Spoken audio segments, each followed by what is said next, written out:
Amit, IAS, where knowledge meets success. Hello friends, good evening all of you. Hello. और कैसे हैं आप सब? I hope you are doing well. So आज today is the first class of climatology. We are going to start very basic. So हम इसको बहुत अच्छे से समझेंगे, बहुत अच्छे से इसको देखेंगे। मेरी वॉइस आ रही है? I am audible? तो अगर मेरी वॉइस आ रही है तो आपको ये चीज़ें बहुत अच्छे से समझ आएंगी, चीज़ें करते हुए, और चीज़ों को हम देखेंगे। So basically, before starting this class, we have to know about the atmosphere, because we are going to start climatology. So in the climatology, you need to know what is the atmosphere and how it is formed and etc. बहुत सारी चीज़ें हैं जो आपको जानना है. So let's start from the beginning. Okay. सो सबसे पहले हम इसमें, जब भी हम क्लाइमेटोलॉजी को स्टार्ट करेंगे, बहुत इम्पॉर्टेंट पार्ट है climatology. Climatology, this is the part of physical geography.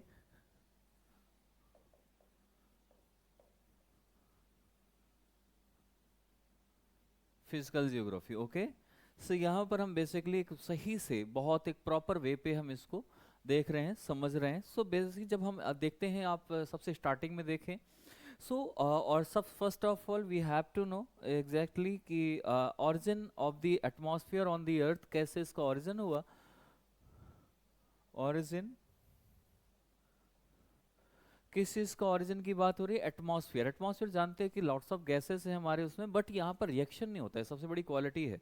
इसके बारे में हम डिस्कस करना है.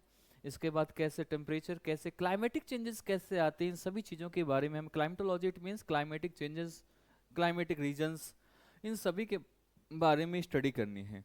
तो ऑरिजिन ऑफ एटमॉस्फेयर,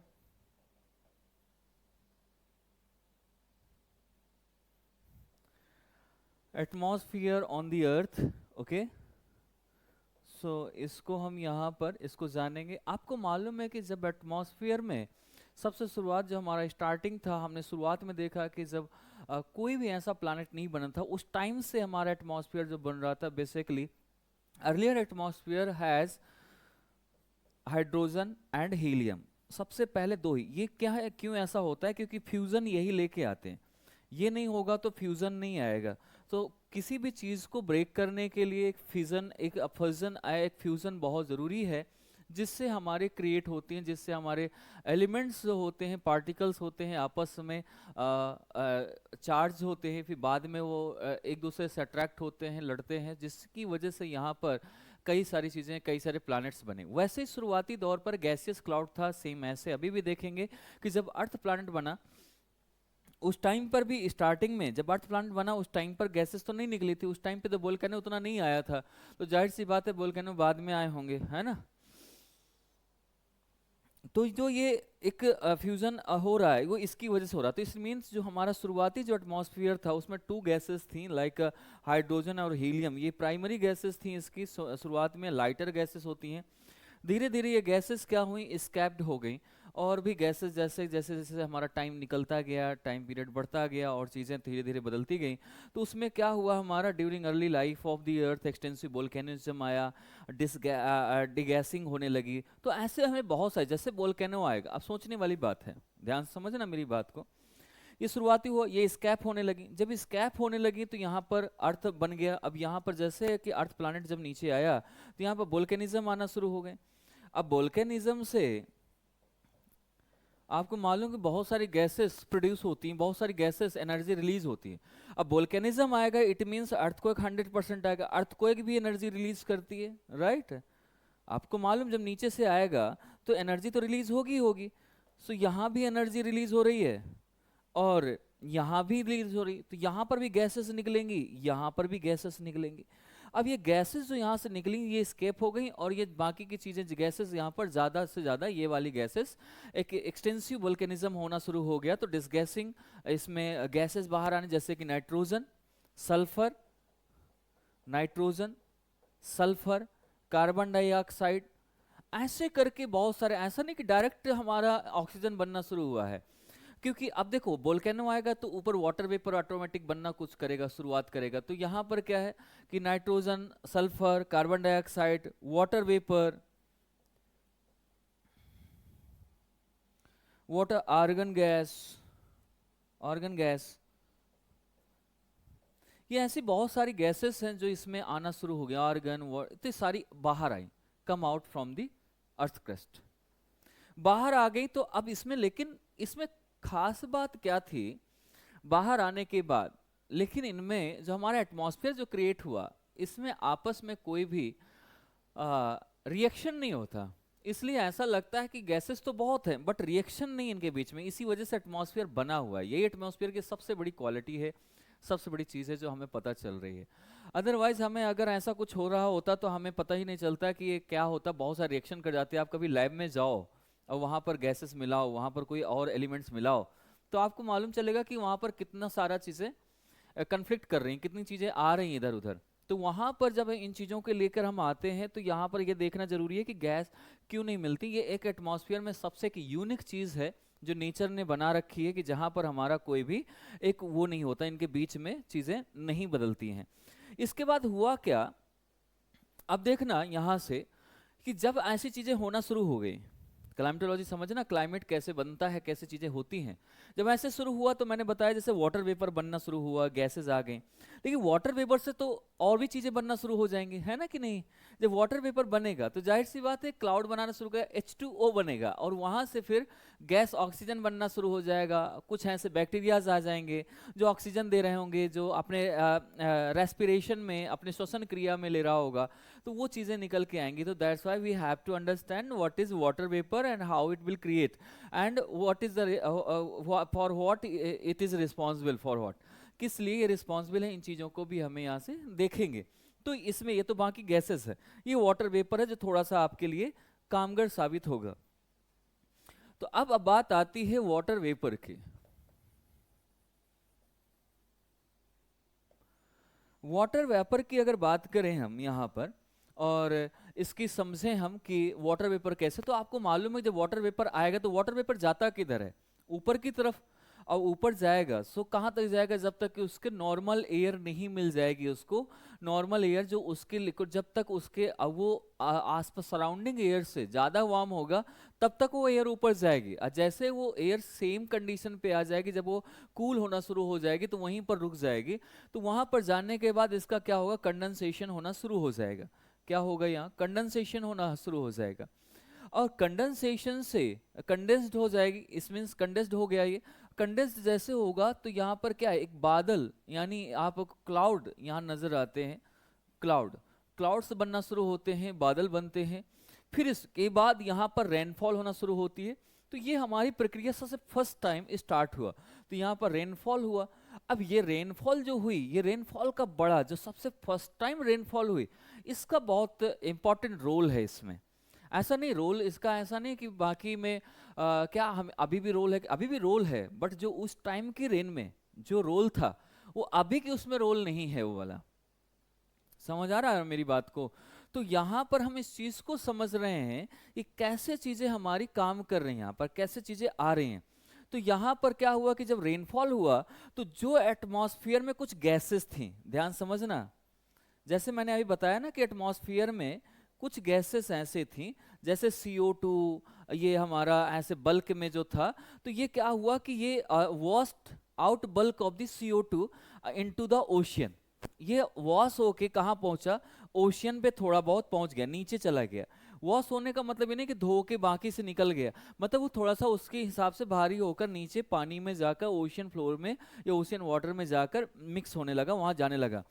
इसलिए तो बाकी मैक्सिमम जो CO2 था, मैक्सिमम CO2 जो एटमॉस्फेयर में था वो कम हो गया, एटमॉस्फेयर में बहुत कम हो गया ये CO2 ये यहाँ पर 0.03% रह गया, 0.03% रह गया। बाकी का वॉश होकर कहाँ पहुंच गया, ये बाकी का वॉश होकर ओशियन पे पहुंच गया। यहाँ पर CO2, ऐसा नहीं ओशन फ्लोर पर या वाटर में हमें ऑक्सीजन नहीं मिलता है, वो CO2 नहीं मिलता, वहाँ भी CO2 है, बट वहाँ पर CO2 पहुँचा। और CO2 जब वहाँ पहुँचा, इसके बाद हमारा ऑक्सीजन,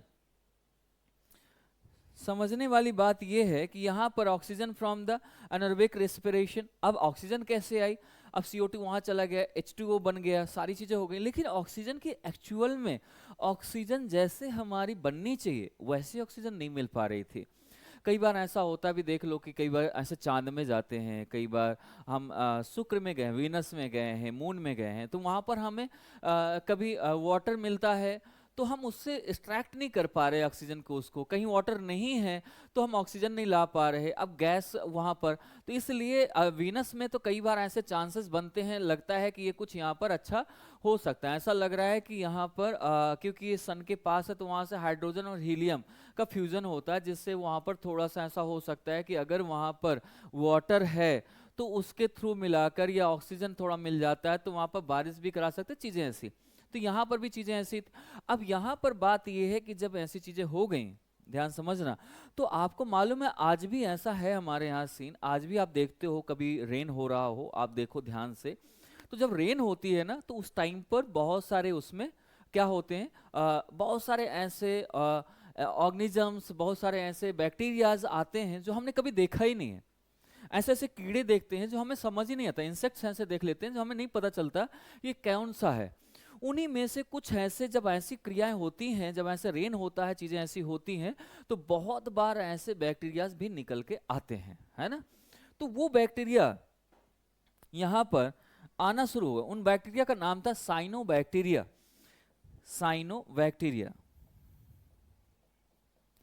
अब जो साइनोबैक्टीरिया है, ध्यान समझना, साइनोबैक्टीरिया ये रेस्पिरेशन, जो इसका सिस्टम है, रेस्पिरेशन का सिस्टम, वो उसमें रेस्पिरेशन में ऑक्सीजन बाहर करता था, जैसे आप देखते हो ना ये छोड़ता है ऑक्सीजन, मतलब कार्बन डाइऑक्साइड लेता था, ऑक्सीजन बाहर छोड़ता था। जैसे कि आपके प्लांट हैं बहुत सारे, जैसे कि पीपल का पेड़ है, पीपल ट्रीज देखो, बट बनियान ट्री देखो, वो क्या करते हैं 24/7 ऑक्सीजन छोड़ते हैं, कार्बन डाइऑक्साइड लेते हैं, इसलिए इनको नहीं काटा जाता। आपको मालूम है इसमें कोई भगवान या कोई ऐसा भूत प्रेत नहीं रहता है, बट ये जरूरी है कि हमारे जो एंसेस्टर्स थे, जो हमारे पूर्वज हैं, वो हमें क्या बताते हैं, वो हमें यही बताना चाह रहे हैं कि देखो भाई, इसको अगर काट दोगे तो कल के दिन बड़ी समस्या आ जाएगी, ऑक्सीजन बचेगी नहीं, इसलिए इन्हें नहीं काटो। तो उसको बचाने के लिए ये चाल चली गई थी कि कहीं ना कहीं से ये चीजें हमारी ठीक हो जाएं, ठीक है। तो बेसिकली ये साइनोबैक्टीरिया भी ऐसा था, CO2 जो ये लेता था और ऑक्सीजन को छोड़ता था, ऑक्सीजन बाहर छोड़ता, जिसकी वजह से यहाँ पर ऐसी बैक्टीरियाओं की वजह से हमारे इसमें एक एटमॉस्फेयर में ऑक्सीजन बनना स्टार्ट हुआ, धीरे धीरे आना। इसलिए ऑक्सीजन बहुत ज़्यादा नहीं है अपने यहाँ, 21% ही है, 7-8% में नाइट्रोजन है, क्योंकि नाइट्रोजन सबसे ज़्यादा वोल्केनिज्म से निकलता था। तो इसलिए थोड़ा सा हम ऐसा करते हैं इन गैसेस के बारे में, एटमॉस्फेयर में कैसी कैसी गैसेस हैं उनके प्रोपोर्शन में गैसेस को समझ लेते हैं, फिर हम और भी मजा आएगा। क्योंकि तो ये हमारे यहाँ से ऑक्सीजन बनना शुरू हो गया, आपको समझ आ गया कैसे कैसे बन रही चीजें, कैसे कैसे बढ़ रही चीजें। अब यहाँ पर हम आपको थोड़ा सा, सॉरी, तो प्रोपोर्शन ऑफ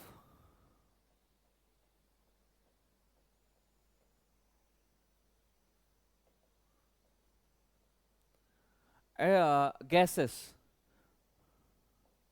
अब देखो कभी इसमें कंफ्यूज मत होना, गैसेस दो टाइप की होती हैं, एक ऑन द सरफेस, ये एटमॉस्फेयर में है, एक अर्थ क्रस्ट के अंदर भी होती हैं गैसेस, तो उनका अलग रेशियो, ये अलग है, एटमॉस्फेयर के रेशियो है, लेकिन क्लाइमेट में यही आने वाली काम आने वाली हैं, ठीक है।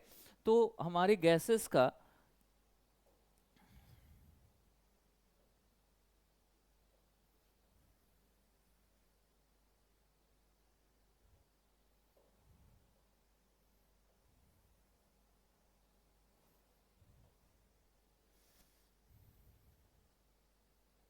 गैस एंड परसेंटेज, सबसे पहले चलते नाइट्रोजन, जो सबसे ज्यादा उसमें है शेयर पे, तो nitrogen 78%,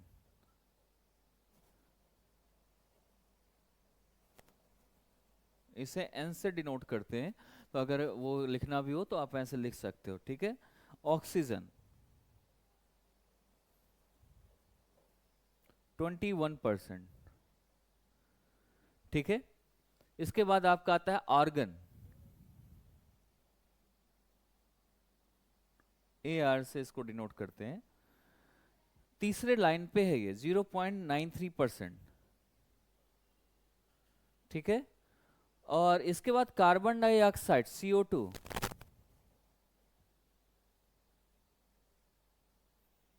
carbon dioxide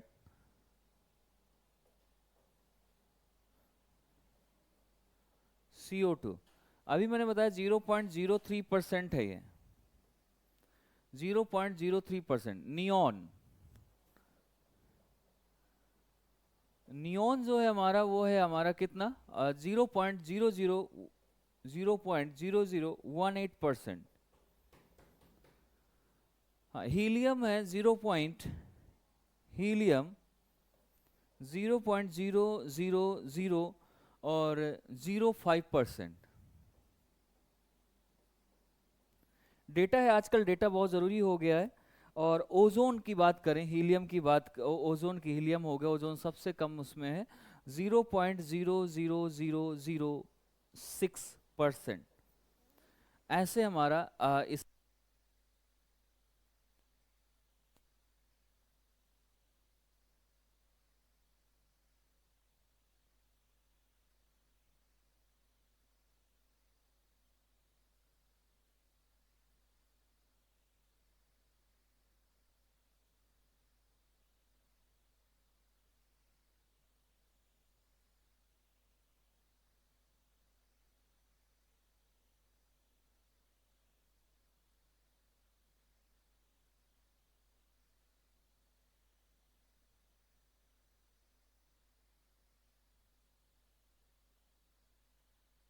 so sorry guys, थोड़ा सा एक सो हम इसमें रेशियो को ऐसे हिसाब से रेशियो को बांट देते हैं, इसमें एक जीरो और है मे बी। सो ये बाकी की रेस्ट जितनी भी हैं वो छोटी छोटी थोड़ी थोड़ी गैसेस हैं। तो ये प्रोपोर्शन है गैसेस का, हमारी कैसे कैसे गैसेस आ रही हैं, कैसे कैसे हो रहा है इस पे। तो हम इन चीज़ों को भी यहाँ पर देखते हैं, इन चीज़ों को भी यहाँ पर समझते हैं। ओके गाइस, तो ये समझ आ गया आपको कैसे कैसे हमारे इसमें आता है प्रोपोर्शन में। लेकिन सबसे इम्पॉर्टेंट बात है, इसमें से कुछ ऐसी गैस हैं जो परमानेंट है, कुछ ऐसी हैं जो वेरिएबल गैसेस हैं। ऐसा नहीं है कि सारी परमानेंट है, ये सारी वेरिएबल हैं। ये थोड़ा सा इसमें चीज़ है, और एक यूनिक क्वालिटीज़ क्या हैं उनके बारे में भी हम डिस्कस करेंगे, ठीक है। सो नंबर वन इज कि हमें ये समझना है गैसेस का कौन कौन सी जो परमानेंट है और कौन कौन सी हैं जो वेरिएबल्स हैं, कौन कौन सी हैं जो वेरिएबल्स हैं और कौन कौन सी हैं जो परमानेंट है। इन वेरिएबल्स और परमानेंट गैसेस की बात करनी है, हमें यहाँ पर समझना है हमको, ठीक है। सो इन चीज़ों को ध्यान देना है। नंबर वन परमानेंट में जो आएगा वो नाइट्रोजन, ऑक्सीजन और हाइड्रोजन, ये ऐसी गैसेस हैं जो परमानेंट है। इसमें एक पॉइंट और जोड़ना चाहो तो एक कभी इसमें रखा जा सकता है, बट ये कई बार ऐसा होता है आर्गन की दोनों में आती है, लेकिन बट इसमें रख सकते हो आर्गन, ये भी हमारा परमानेंट गैस में ये they are the permanent gases. And जो हमारी वेरिएबल गैसेस हैं उनकी अगर बात करें तो जैसे वाटर वेपर,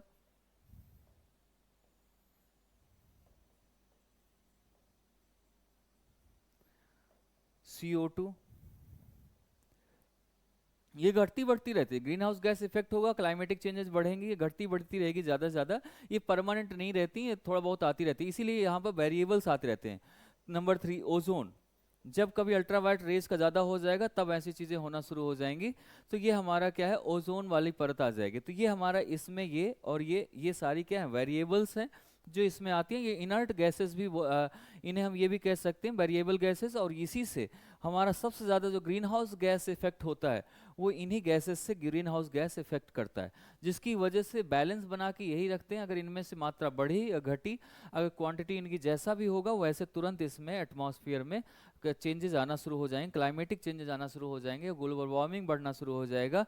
और आपको एक चीज़ और बता दूं, जो इसमें आपने दो गैसेस देखी नाइट्रोजन एंड आर्गन, ये दो ऐसी गैसेस जो इनर्ट गैसेस कहते हैं इन्हें, ठीक है। इनर्ट गैसेस,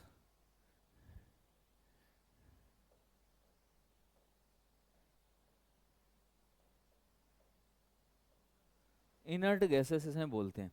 और एटमॉस्फेयर गैसेस के no chemical reaction among them, इनके बीच में कभी भी चाहे ये हो चाहे ये हो, इनके बीच में रिएक्शंस नहीं होते कभी, नो केमिकल रिएक्शन। अगर केमिकल रिएक्शन होता, ये मैंने फर्स्ट उसमें भी बता दिया था, केमिकल रिएक्शन होता तो अभी तक शायद हम नहीं होते, जो हम सांस ले पा रहे हैं वो नहीं ले पा रहे होते, बहुत सारी चीज़ें। और कभी भी ये अपनी, ऐसा नहीं कि अगर इनमें रिएक्शन नहीं हो रहा तो अपनी प्रॉपर्टी को लॉस कर रहे हैं, प्रॉपर्टीज को भी अपने लॉस नहीं करते हैं, ये ध्यान रखना। ना ही प्रॉपर्टीज लॉस करते हैं, ना ही केमिकल रिएक्शन होता, नो नो प्रॉपर्टी लॉस, ठीक है, कोई लॉस नहीं होता इनका, प्रॉपर्टी लॉस नहीं है इसमें, ना ही ऐसी चीजें करते हैं। इसके साथ साथ आप इसमें देखेंगे कि दे एक्ट लाइक, ऐसे एक्ट करते हैं like a single unified gas, ऐसा लगता है एक ही गैस है जो एटमॉस्फेयर में घूम रही है, उसके हिसाब से क्या करती है, एक्ट करती है जब भी उसमें घूमती हैं। अब हमारे कुछ एटमॉस्फेयर के उसमें चलें और हम थोड़ा सा एक पिक्चर के थ्रू हम ये देखेंगे स्ट्रक्चर एटमॉस्फेयर कैसे कैसे बना है, उस चीज को भी डिस्कस करेंगे, हम समझेंगे इसमें, ठीक है। नंबर एक, आपने एनसीईआरटी पढ़ी होगी, बहुत सारी बुक्स हैं जो आप पढ़ रहे हैं या समझ रहे हैं, उन बुक्स में से एक मेरा है मानना है कि आपने अगर देखा होगा तो थोड़ा सा चीज़ों को चेंज भी करना है, थोड़ा सा आपको समझना है भी है ना ना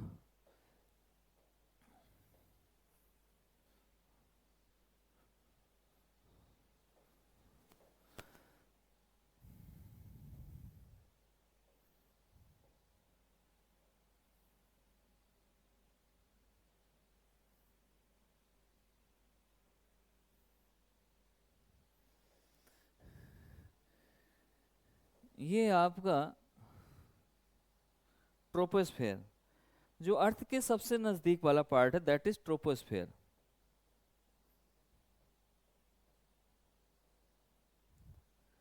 ट्रोपोस्फेयर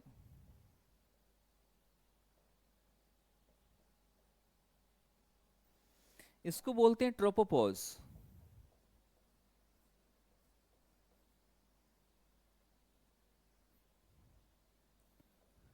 ट्रोपोपॉज बोल दें, या फिर हम इसे ट्रोपोस्फेयर, या between the line between the stratosphere and troposphere, ये भी बोल सकते हैं। इसके ऊपर जैसे जाएंगे हम ट्रोपोस्फेयर के बाद, यहाँ पर हम देखेंगे कैसे कैसे लाइंस आ रही हैं, और इसमें ट्रोपोस्फेयर, ट्रोपोस्फेयर के बाद ट्रोपोपॉज, ट्रोपोपॉज के बाद हमारा आएगा इसमें कि सॉरी, यहाँ पर जब हमारे ट्रोपोस्फेयर के ऊपर आएंगे तो हमें एक और मिलेगा मेसोस्फेयर जिसे बोलते हैं, ये बहुत ठंडा होता वाला पार्ट है मेसोस्फेयर। मेसोस्फेयर दो होते हैं, एक तो हमारा अर्थ पे होता है, अर्थ क्रस्ट पर, और यहाँ पर भी होता है कि मेसोस्फेयर।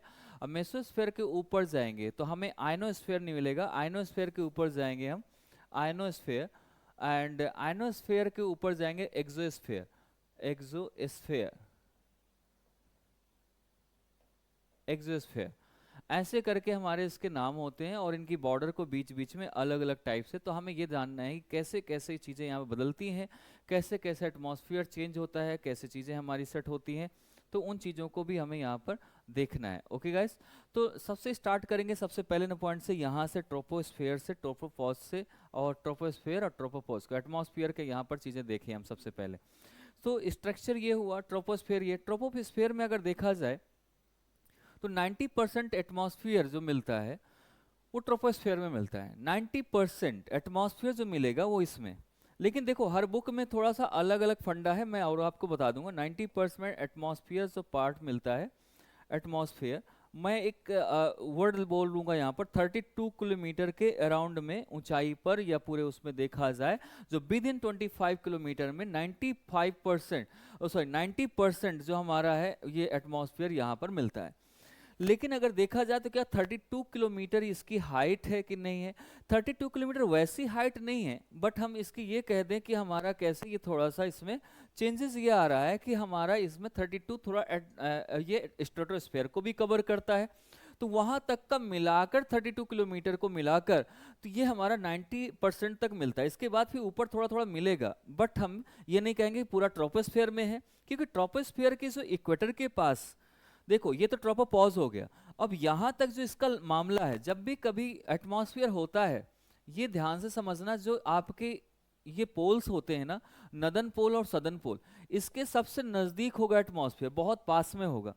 तो इसके पास जो पोल्स के पास है, ध्यान समझना, एटमॉस्फेयर की हाइट 8 किलोमीटर तक होती है, और जो इक्वेटर है बीच का पार्ट, ये वाला पार्ट, इसमें ऊंचाई इसकी 18 किलोमीटर तक होती है, किसकी? ट्रोपोस्फेयर की। तो इस हिसाब से ट्रोपोपॉज की हाइट है, जहां से ट्रोपोपॉज की लाइन आप कह दें यहीं से एटमॉस्फेयर खत्म होता है ना, ये ट्रोपोपॉज आ जाएगा, जहां से फिर ऊपर स्ट्रेटोस्फेयर शुरू हो जाएगा। तो इसकी अगर यहाँ से हम ट्रोपोपॉज कहें या फिर एटमॉस्फेयर की फाइनली जो ऊपर हाइट है जहां से स्ट्रेटोस्फेयर शुरू होता है, तो वो पोलर रीजन पर कितना है 8 किलोमीटर है, उसके ऊपर इक्वेटर पे कितना है 18 किलोमीटर है। तो ये हमारी हाइट है जिसके हिसाब से यहाँ पर चीजें होती हैं। इसीलिए मैक्सिमम जो होता है, तो जब एयर राइज होती है इक्वेटर के पास, तो वो यहीं पर आके ट्रोपोस्फेयर पे ट्रोपोपॉज के पास आकर इस जगह पर ये हमारा क्या करता है, यहीं पर क्लाउड बनाता है। कहाँ पर क्लाउड बनते हैं, यहीं सारे क्लाउड बनते हैं, बिकॉज इसके ऊपर हमारा टेम्परेचर दूसरी टाइप से बढ़ने लगता है, फिर बढ़ता है, हाइट के साथ बढ़ता है। यहाँ हाइट के साथ टेम्परेचर घटता है। इसमें क्वालिटी क्या है, ट्रोपोस्फेयर में जैसे जैसे हाइट बढ़ेगी टेम्परेचर घटेगा, ठीक है, लेकिन स्ट्रेटोस्फेयर में हाइट के साथ साथ टेम्परेचर भी बढ़ता है। ये फर्क है इसका। ये इसी वजह से क्योंकि यहाँ ओजोन लेयर है, जो ये ट्रोपोपॉज है, इस पर ये ओजोन परत बनी हुई है, जिससे अल्ट्रावायलेट किरणें आती हैं और ये वापस जाती हैं। रेज जो हैं ये ऐसे, तो यहाँ पर हीट बढ़ाती हैं, जो नीचे से हीट आती है वो यहाँ आते आते तक डाउन हो जाती है। इसीलिए क्यूमुलोनिम्बस जो क्लाउड बनता है, वो नीचे से जब तक वार्म एयर आती है और अपने साथ मॉइस्चर लेके आती है, जब तक वो ठंडी नहीं हो जाती तब तक करता। तो ऊपर कैसा है, जैसे जैसे हाइट में जाता है वैसे वैसे उसकी हीट कम होती जाती है। जब हीट कम होती जाएगी तो क्लाउड बना लेगा, कंडेंसेशन होगा और नीचे वो चला जाएगा, नीचे बारिश करा देगा। तो हमारा एक ये पार्ट इसमें आ जाता है। टेम्परेचर यहाँ पर क्या है, मैंने जैसे बता ही दिया, तो आप इसमें लिख सकते हैं टेम्परेचर घटेगा, हाइट बढ़ेगी। हाइट अगर बढ़ रही है, ये हाइट है, ये टेम्परेचर है, हाइट बढ़ेगी तो टेम्परेचर घटेगा। यहां पर ट्रांसपेरेंट इंसुलेशन होता है। यहाँ कैसे transparent insulation, transparent to insulation and short waves आती हैं यहाँ पर, और यहाँ पर लॉन्ग वेव्स दोनों ही यहाँ पर होती हैं। तो यहाँ पर जो अब ध्यान से समझना कि कैसे क्या कैसे चीज़ें बदल रही हैं, कैसे चीज़ें हो रही हैं। ये तो इतनी चीज़ समझ में आ गई होगी। आई होप कि आप ये सारी चीज़ समझ गए होंगे, चीज़ें सही से बेहतर तरीके से समझ आ रही होंगी। अब यहाँ पर हम बात इस चीज़ की कर रहे हैं कि इस लाइन को थोड़ा सा जब हम इसमें चलें, सॉरी, हाइट बढ़ी, टेम्परेचर घटा, ये टेम्परेचर है, ये हाइट है। हाइट बढ़ रही है, टेम्परेचर घट रहा है। अब यहां पर एक तो ये पॉइंट आ गया। दूसरा, ट्रांसपेरेंट टू इंसुलेशन में चेंज हो रहा है। किससे? Transparent number 2। और जब ट्रांसपेरेंट टू इंसुलेशन होता है, that is called short wave, that is called short waves. और अगर ये थर्ड पॉइंट अगर इसी में हम कर दें कि heated bye terrestrial radiation, heated bye terrestrial radiation, तो वहां पर क्या होगा, लॉन्ग वेव बनेगी। वहां पर कैसे लॉन्ग वेव, ये कैसे, जब हीट बजट हम पढ़ेंगे तब समझ में आएगा। वैसे फिर भी बता देता हूं कि ऊपर से जब सनरेज आती है 100% आती हैं, और उससे ओजोन लेयर जो होती है वो हमारी ऊपर जो स्ट्रेटोस्फेयर के ऊपर है, यहाँ पर जो हमारे यहाँ पर ट्रोपोस्फेयर के पास ट्रोपोपॉज में जो बनी हुई है और स्ट्रेटोस्फेयर है, इन दोनों को अगर मिक्स करें तो इन दोनों के बीच में जो लाइन है ट्रोपोपॉज, वहाँ पर एक ओजोन लेयर है जिसके से 35% तो वही ऑब्जर्व कर लेती है। उसके बाद बचता है आपके पास, जब 35% वो ऑब्जर्व कर लेगी फिर नीचे आती है। 15% जो आपके इसमें ट्रोपोस्फेयर पे जो क्लाउड बना है वो 15% वो ऑब्जर्व कर लेता है। बचा आपके पास 50%। जब 50% नीचे आता है तो 50% नीचे आके अर्थ के सरफेस पे पहुंचता है। अर्थ के सरफेस में पहुंचने के बाद फिर ये हमारी हीट कन्वर्ट होती है किस में, वाटर वेपर के रूप में कुछ जाता है जो ओशन फ्लोर पे होगा। ओशन बहुत ज्यादा है तो ओशन फ्लोर से वाटर वेपर बनेगा। वाटर वेपर जब बनता है तो 20% वाटर वेपर ले जाता है, ठीक है। आपके पास कितना बचा, 30%। 10% जो है, 10% आपका जो एसेंशियल बॉडी होती है सभी की है, तो वो बॉडी ऑब्जर्व करती है। बचा आपके पास कितना, 20, जिसमें से 15% जो हमारा एक एटमॉस्फेयर क्रिएट हो रहा है ग्रीन हाउस गैस का, वो ऑब्जर्व कर लेता है। बचा 5% जो वापस स्पेस में चला जाता है। तो वहां पर हम ये चीज कह सकते हैं जो टेरेस्ट्रियल के द्वारा रेडिएशन जो होती है और जो हीट पहुंचाती हैं उन्हीं को लॉन्ग वेव्स कहते हैं। ठीक है, समझ आया? तो ये चीजें हमारी ग्रीन हाउस गैस इफेक्ट कैसे करती है ट्रोपोस्फेयर पे, वो ये चीज समझ में आना चाहिए आपको। तो ये हमारा इफेक्ट पड़ती है, फिर हमारा ग्रीन हाउस गैस। इससे रिलेटेड कुछ क्वेश्चंस हैं जो आपको मैं प्रीलिम्स के क्वेश्चन भी इससे सॉल्व कराऊंगा, कुछ चीज़ों को मैं यहाँ पर आपके बताऊंगा। This is basically very important question यहाँ से, और ये हमारा आ चुका है प्रीलिम्स में बहुत पहले। तो एक क्वेश्चन है आपके सामने, normally the temperature decreases with height. ये आपको अभी इसी से आप क्वेश्चन इसमें लिख सकते हैं अपने पॉइंट में। मैं अगर लिखूंगा तो ये नहीं दिखा पाऊंगा पिक्चर। तो यहाँ पर इसमें है क्वेश्चन, ये है नॉर्मली द टेम्परेचर, ये 2012 प्रीलिम्स में आया हुआ है इसलिए मैं बता रहा हूँ, आप फाइंड आउट कर सकते हैं इस क्वेश्चन को। Normally the temperature decreases with decreases increases in height from the earth surface because atmosphere can be heated upward from the only from the earth surface।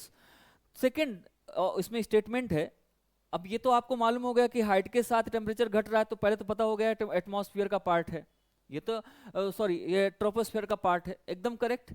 लेकिन इसके बाद इसमें कुछ स्टेटमेंट है जिन्हें बताना है कि सही इसमें कौन सा बैठेगा। Number 1, atmosphere can be heated upward from earth surface only from the earth surface.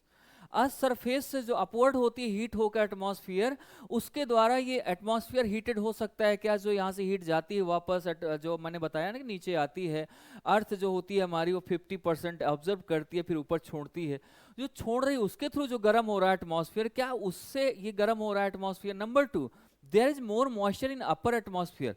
ऊपर वाले पार्ट में मॉइस्चर बहुत ज्यादा है, इसकी वजह से यहाँ हीट कम होती जा रही है। या फिर थर्ड है, the air is less dense in upper atmosphere.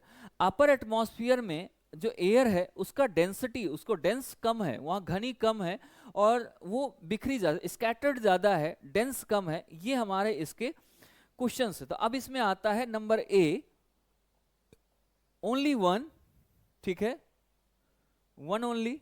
Number B, 2 and 3 only. Number C, 1 and 3 only. D, 1, 2 and 3, मतलब सारे ऑप्शन। अब ये तीन ही स्टेटमेंट थे जिनके बारे में मैंने डिस्कस किया। Number 1, atmosphere can be heated upward only from the earth surface. दूसरा है there is a more moisture in upper atmosphere. Third is the air is dense in upper atmosphere. Less dense, not dense, less dense है, air ऊपर कम हो जाती है, density कम हो जाती है, डेंस कम रह जाता है, घनी कम हो, स्कैटर्ड ज्यादा हो जाती है। तो इसमें से कौन सा ऑप्शन होगा जो एकदम राइट होगा? अगर मैं इसकी बात करता हूं, इसकी बात समझाता हूं।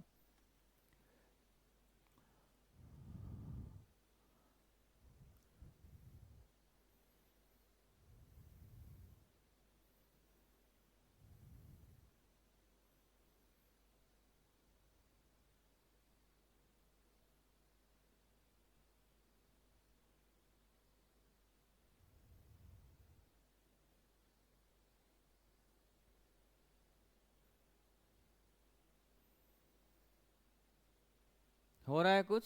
आ रहा है? नहीं, चलो मैं बता देता हूं।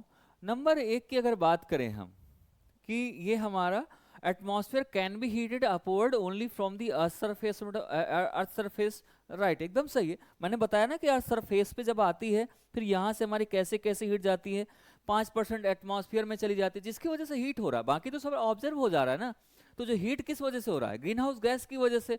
दूसरा किसकी वजह से? जो स्पेस पे जा रहा है उसकी वजह से हीट हो रहा है। तो नंबर ए नंबर तो एकदम सही है। तो ए नंबर इसमें है, 1 इसमें है, 1 इसमें है, 1 इसमें है। तो ये 2 वाला ऑप्शन तो वैसे भी आपका एलिमिनेट कर दो, खत्म कर दो, बचा आपके पास 3 ऑप्शन। नंबर 2 पे चलते हैं, there is more moisture in upper atmosphere. नहीं यार, मोर मॉइस्चर कैसे हो जाएगा? पानी सबसे नीचे है ना, ऊपर कितना पानी लेके जाएगा जो ऊपर मोर मॉइस्चर हो जाएगा? नहीं हो सकता ना इतना।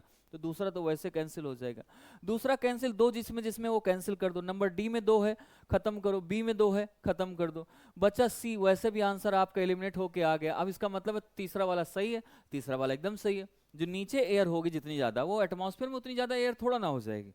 अगर बहुत ज़्यादा एयर होगी ऊपर तो ऊपर हमारा एटमॉस्फेयर ज़्यादा हो जाएगा और उसमें हीट ज़्यादा हो जाएगी, चीज़ें ऐसी होंगी, हीट भी ना ज़्यादा हो ऊपर हमारा जो नीचे से जा रहा है अर्थ सरफेस से, बाकी ऊपर वाला पार्ट अलग से होगा, वो रेडिएशन की वजह से हीट हो रहा है। लेकिन एयर की जो समस्या है, जो एयर जाएगी वो एयर ऊपर ज़्यादा नहीं जाएगी, ज़्यादा ऊपर जाते जाते कम होती जाती है एयर, क्योंकि आप देखते हैं ऊपर हाई वो प्रेशर कैसे पड़ता है, जब कभी हवाई जहाज में जाओ, कभी चीज़ें ऐसी हो, मास्क पहनना पड़ता है, तो वो हमारी एयर कैसी होती है, वहाँ एयर की कमी होने लगती है, एयर कम होने लगता है, बहुत ज़्यादा कम होती है, ऑक्सीजन की कमी होने लगेगी, तो एयर भी नीचे से ऊपर जाते जाते कम हो जाए, डेंस नहीं रह जाती, स्कैटर्ड हो जाती है। तो एक तो ये है इसका फर्क। तो ये हमारा क्वेश्चन ये है, इसका सी ऑप्शन एकदम राइट है। तो ये हमारा इससे रिलेटेड क्वेश्चन था, ठीक है। अब आते हैं हम नेक्स्ट पॉइंट पर।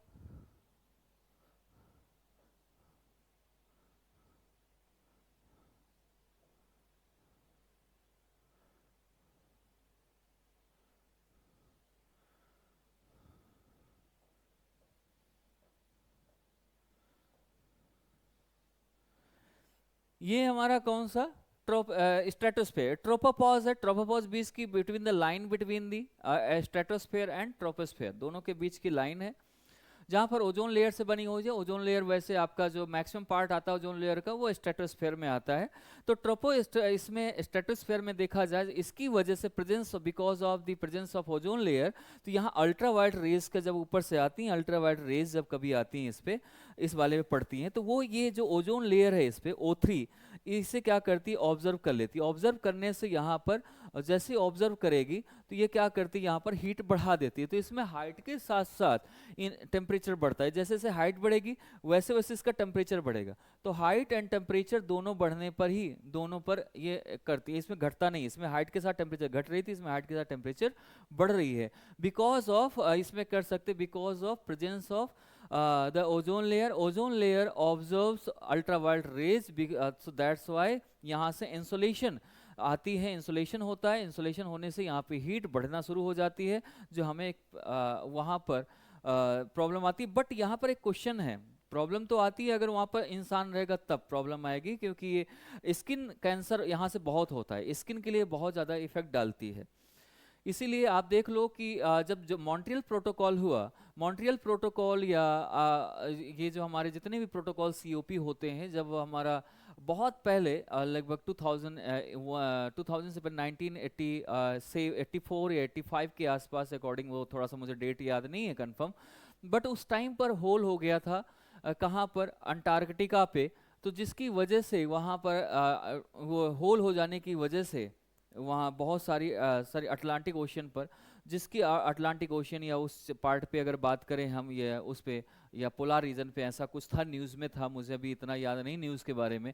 तो वहाँ एक होल हो गया था, जिसकी वजह से ओजोन जो अल्ट्रावायलेट रेज थी, ओजोन की वजह से, ओजोन लेयर में होल हो जाने की वजह से अल्ट्रावायलेट रेज नीचे आने लगी, जिसकी वजह से वहाँ कैंसर या ऐसी बीमारी बहुत तेज़ी से फैलने की संभावना थी। बट वहाँ लोग नहीं रहते थे, पोलार रीजन पे वैसे भी ग्लेशियर ज़्यादा है, बट फ़र्क तो पड़ता था, क्योंकि सनरेज उसमें गिरेंगी, वहाँ पर जो मरीन एनिमल्स थे उनको प्रॉब्लम आएगी, उनको जो ऑर्गेनिजम्स हैं, मरीन लाइफ्स हैं, उनको नुकसान होगा, कोरल रीफ्स डेथ हो जाएंगी उनकी। और प्लस हमारा जो ग्लेशियर है, जब वो होगा, मेल्ट होगा, तो वो भी कहीं ना कहीं प्रॉब्लम क्रिएट करेगा। तो फिर इसकी वजह से पोल्यूशन, और अक्सर जब पोल्यूशन हमेशा जब ठंडी जगह पे होगा तो वहाँ पोल्यूशन सिंक होके जाता है, तो जिसकी वजह से एक ही जगह पर हिट करता है बार बार, जिसकी वजह से वहाँ होल होना शुरू हो गया था। इस रिलेटेड क्वेश्चन आता है, हमेशा एग्जाम में आया, 2011 में भी आया है। The jet aircraft fly very easily and smoothly in lower atmosphere. इस वाले पार्ट पे जो ओजोन लेयर के पास है, बिल्कुल इस वाले नीचे वाले पार्ट में जहाँ शुरू हो रहा है, यहाँ पर जो जेट एयरक्राफ्ट्स हैं वो बहुत ईजिली फ्लाई करते हैं एटमॉस्फेयर में। उसके पीछे रीजन क्या है? First, number 1, there are no cloud are water vapour in lower atmosphere. क्या ऐसा है क्या? दूसरा है, there are no vertical winds in the lower atmosphere. तो कौन सी चीज़ सही है?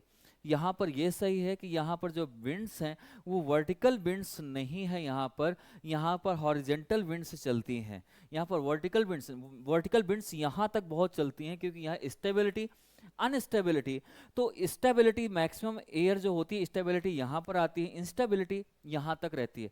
इंस्टेबिलिटी का अनस्टेबिलिटी कहें, अनइंस्टेबिलिटी बात करें या इंस्टेबिलिटी की बात करें तो वो इसलिए क्योंकि यहाँ पर मॉइस्चर आता है, मॉइस्चर आने के बाद कंडेंसेशन होता है और नीचे लेके जाता है, तो ये स्टेबिलिटी हो ही नहीं सकती इसकी, ये रुकेगी नहीं, ये बारिश कराएगी कराएगी, तो इसे अनस्टेबल एयर कहते हैं, इंस्टेबिलिटी बोल देते हैं, ठीक है। और ये स्टेबल होती है, और यहाँ पर हॉरिजेंटल जो चलती है वो स्टेबिलिटी होती है, तो यहाँ पर जो एयर आ जाती है वो स्टेबल हो जाती है, हॉरिजेंटल चलती है, जिसकी वजह से एयर जेट आराम से उड़ पाते हैं और उन्हें कोई, आप देखे होंगे कभी साइकिल चलाओ, आपके अगर अगेंस्ट आ रही है एयर तो आपको बहुत तकलीफ होती है, अगर एयर ऐसी चल रही है तो आपको बड़ा आसान हो जाता है। तो यहाँ एयर ऐसे हॉरिजेंटली चलती हैं, जिसकी वजह से यहाँ पर ऐसी चीज़ें हमें देखने को मिलता है। अब मेसोस्फेयर की बात करें, मेसोस्फेयर जो है आपका, वहाँ पर एक क्वालिटी ये है कि यहाँ तक ग्रीन हाउस गैस यहाँ भी मिलता है थोड़ा बहुत, ठीक है, ये स्ट्रेटोस्फेयर में, बट मेसोस्फेयर में अगर देखा जाए तो यहाँ पर आपका ग्रीन हाउस गैस बिल्कुल तरीके से क्या होता है, यहाँ से खत्म हो जाता है, absent हो जाता है। अगर ग्रीन हाउस गैस absent हो गया तो समझो यहाँ पर ग्लेशियर यानी ठंडा एकदम हो जाएगा, कोल्ड हो जाएगा पूरी तरीके से, तो ये बहुत ज़्यादा ठंडा, यहाँ माइनस में पहुँच जाता है डिग्री, और ये ठंडा हो जाता है इसके ऊपर, इसीलिए यहाँ पर कुछ क्लाउड्स बनते हैं जिसके बोलते हैं नॉक्टिल्यूसेंट क्लाउड बनते हैं यहाँ पर मेसोस्फेयर में, आप मेसोस्फेरिक क्लाउड भी बोलते हैं, और यहाँ पर मेसोस्फेरिक क्लाउड क्योंकि ये मेसोस्फेयर है, और इसी को नॉक्टिल्यूसेंट क्लाउड भी बोलते हैं, ये दोनों एक ही क्लाउड है अगर कहा जाए कभी।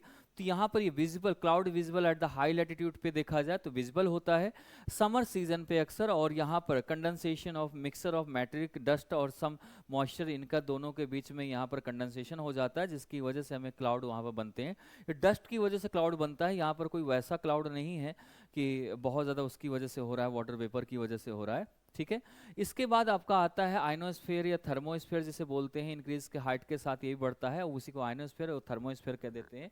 नीचे वाले पार्ट के यहाँ आयंस मिलते हैं, आयंस का मतलब यहाँ पर ये है कि यहाँ पर पॉजिटिव और निगेटिव जो पार्टिकल्स हैं यहाँ पर वो होती हैं, यहाँ पर अक्सर रेडियो फ्रीक्वेंसी के लिए यहाँ पर आप कह सकते हैं रेडियो एक्टिव, यहाँ पर राडार यूज़ किया जाता है, रेडियो एक्टिव जो वेव है, रेडियो कम्युनिकेशन है, उसके लिए यहाँ पर राडार से यहाँ भेजते हैं चीज़ें, और फिर वापस लेते हैं यहाँ से सारी चीज़ जानकारी एटमॉस्फेयर की ऊपर ऊपर जो सैटेलाइट जो हमारी काम करती हैं वो यहाँ से हमारे उसकी इंफॉर्मेशन मिलती है राडार से, जब यहाँ से जाती हैं, और number of iconic Inox layer होती हैं, इसमें बहुत सारी लेयर्स होती हैं, ऐसा नहीं फ्रीक्वेंसी इतने में ही सेट हो जाती है, इस वाले में बहुत सारी लाइंस होती हैं, बहुत सारे लेयर्स होते हैं आयनोस्फेयर में, जो हर तरीके से यहाँ पर फ्रीक्वेंसी अपनी सेट करती है, फ्रीक्वेंसी के हिसाब से हमारी जो रेडियो जो वेव्स हैं, रेडियो वेव्स वो काम करती हैं और हमें इंफॉर्मेशन प्रोवाइड कराती हैं।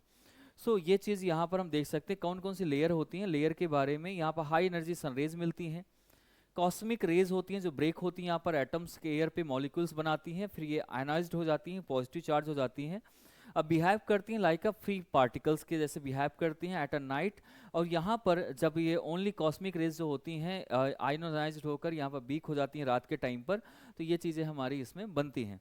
इसके साथ साथ अब बात इस चीज़ की आ रही थी कि हम इसमें लेयर कौन कौन सी होती हैं आयनोस्फेयर में, तो वो लेयर्स के बारे में थोड़ा डिस्कस कर लेते हैं।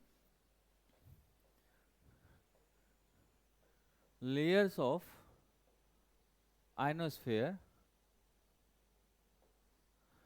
आयनोस्फेयर की लेयर्स की बात करते हैं हम, यहाँ पर बहुत सारी लेयर्स हैं इसकी जो आपको इसमें देखने को मिलेगा आयनोस्फेयर पे। तो नंबर 1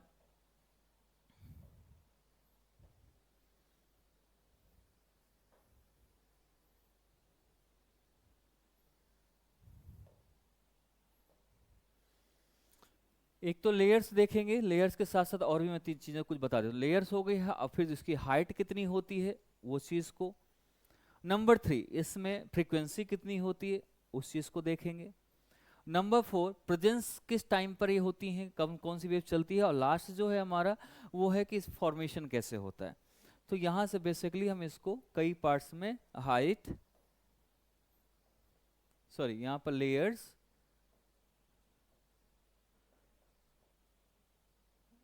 हाइट, फ्रीक्वेंसी, प्रेजेंस और फॉर्मेशन, इतने पॉइंट आएंगे इसमें। जैसे आपने एबीसीडी पढ़ी होगी ना, सेम वैसा ही कुछ इसमें होता है, लेयर्स, जैसे कि डी ई एफ जी ऐसे।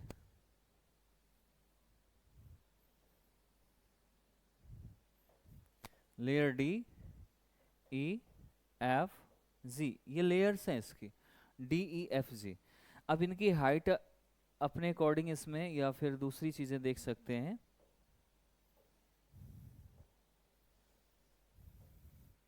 हाइट अगर इसकी देख लें तो बहुत कम होती है, 60 टू 90 किलोमीटर होती है इसकी, 90 किलोमीटर। बट इसकी फ्रीक्वेंसी जो होती है लो फ्रीक्वेंसी में आता है, और ये डे के टाइम में बनती हैं, डे टाइम में अवेलेबल होती हैं, और जिनका फॉर्मेशन है वो सोलर रेडिएशन से बनता है, सोलर रेडिएशन से। नंबर 2, ई की बात करें, ई पॉइंट पे जाए तो ये 99 प्लस या 133 किलोमीटर के आसपास ये बनती है। यहाँ पर मीडियम फ्रीक्वेंसी और हाई फ्रीक्वेंसी दोनों मिलती हैं, ठीक है, medium frequency and high frequency. और इसकी बात करें तो ये भी डे टाइम में बनता है सेम, और इसमें सोलर रेडिएशन की बजाय यहाँ पर ultra violet rays and nitrogen के मॉलिक्यूल से बनता है, प्लस नाइट्रोजन दोनों के मॉलिक्यूल से मिलकर बनते हैं। नंबर एफ की बात करें तो ये हमारा 150 प्लस 150 टू 180 किलोमीटर के प्लस, ऐसे हमारा वो 180 के और ज़्यादा 380 किलोमीटर के आसपास ऊंचाई में और ऊपर जाएगा। और यहाँ पर भी हमारा दोनों ये सेम रहेगा, मीडियम फ्रीक्वेंसी और हाई फ्रीक्वेंसी रहेगा। बट यहाँ पर डे एंड नाइट दोनों में क्रिएट होता है, डे एंड नाइट। बट ये नाइट में थोड़ा वीक हो जाता है, बट होता जरूर है इस पे। और यहाँ फॉर्मेशन का कोई तरीका नहीं, सिर्फ सनलाइट है जो सोलर रेडिएशन है जो वहाँ से काम होती है। लास्ट जो है प्लस 400 किलोमीटर के बाद का देखें तो सारा इस पे आ जाएगा।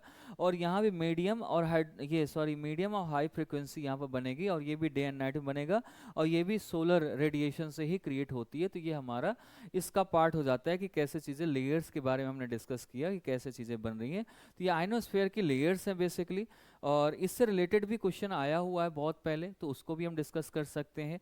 2011 में आया था क्वेश्चन, और जिसके बारे में a layer in earth atmosphere called ionosphere facilities radio communication हुआ है, क्यों है? Presence of ozone cause reflection of radio waves to earth. Second point है radio waves has long wavelength. कौन सा है? तो दोनों सही है कि दोनों गलत है? दोनों गलत है। यहाँ पर रेडियो लॉन्ग वेव्स से, यहाँ radio waves has long wavelength, नहीं, ये ऐसा नहीं है। ओजोन यहाँ पर रिफ्लेक्टेड करता है, नहीं है, ऐसा कुछ नहीं है। ये सिर्फ इस वजह से क्योंकि आयन है, आयंस की वजह से, पार्टिकल्स की वजह से हो रहा है। अल्ट्रावायलेट रेज और मॉलिक्यूल्स का काम जरूर हो रहा है सोलर रेडिएशन का, लेकिन यहाँ ओजोन लेयर नहीं है, इसलिए हम इसको बोल देते हैं, ठीक है।